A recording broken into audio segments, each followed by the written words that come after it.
This video is designed to help you with the cube project. We started this in class. Remember, you need 6 pieces of computer paper and you'll eventually combine them together to make the cube for your project. I'm going to walk you through how to fold this in order to get one of those 6 sides of the cube that you need in order to finish this one. I know we did this in class today, but this will help you if you're working on the steps at home and getting a little frustrated. If you remember, our first step was to fold the right side across to make it's basically a giant triangle. So underneath of that triangle we have a square.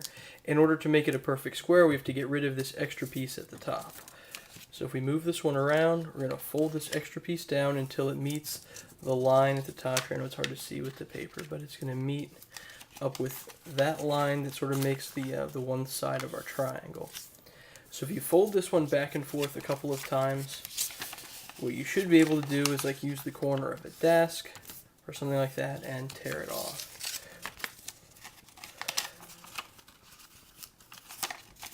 So I'll just go off camera for a second and do that.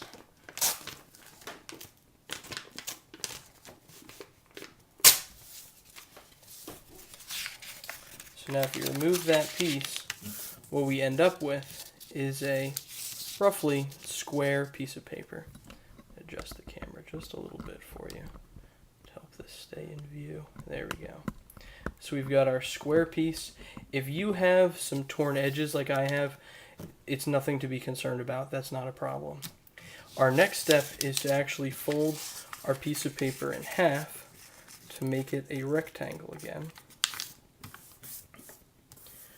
Once you do that, if you open it back up, you're going to have this crease down the middle. What this is going to do is act as a point for us to measure off of. What we're really trying to do in this step is fold the paper into into quarters. So the idea then is to fold the top piece down to that middle line and spin it around and fold this piece down to the middle line. So now what we really have is we have the paper divided into fourths. We have 4 vertical lines, 1, 2, 3, and 4 here. So if you spin it so those lines are going up and down, reach for the upper right hand corner and fold that one in to make another one of those little triangles. This is all really just triangles and rectangles. If you spin the paper around, we're going to do the upper right hand corner again.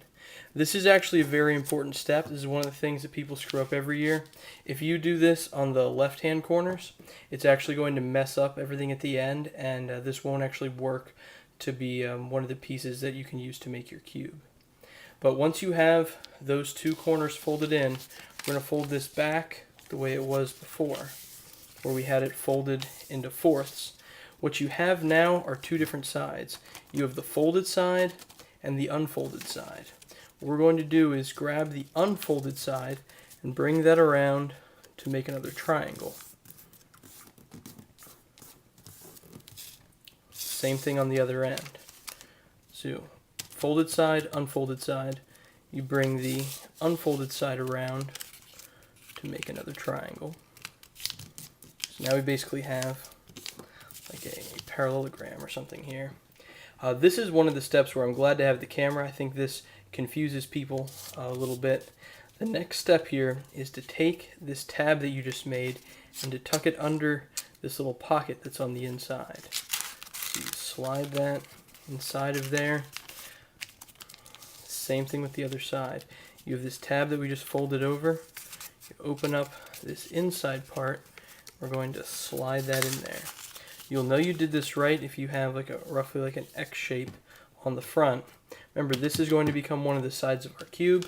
So we flip it over on the back to where it's all smooth. And then if you sort of cover this up, you can see how that looks like a triangle. We're going to fold that down so it forms a triangle on the back.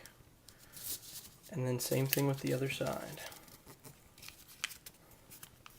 So if you push those 2 down together, they should basically make a square. We now have roughly a square on this side. Since you took the time to watch the video, I'm going to give you a clue. Once you have all 6 of yours made, the key to getting these to hold together are these guys, are these tabs.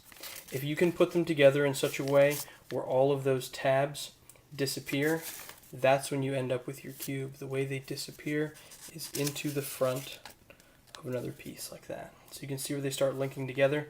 You shouldn't have any empty tabs on the inside of your cube. They should all be used. They should all go just like this one did and slide into the front part of one of the other pieces. So a little reward tip for you there for taking the time out to watch this video.